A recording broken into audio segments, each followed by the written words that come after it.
Does your value delivery capability need a boost?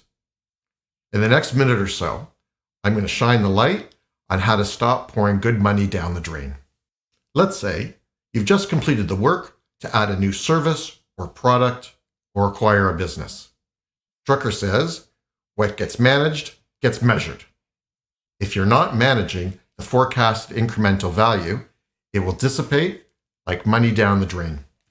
So the value capability process begins with ensuring the forecasted value is assigned to an owner. The business case needs to be reopened and expanded.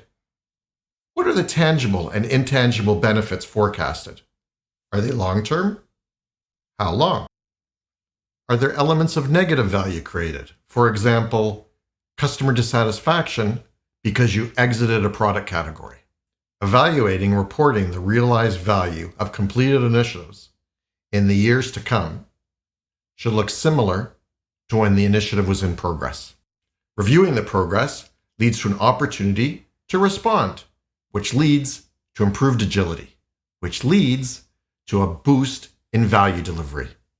At a higher level, the leaders that approve the original initiative will have a better understanding of their organization's ability to adapt, improve, and innovate.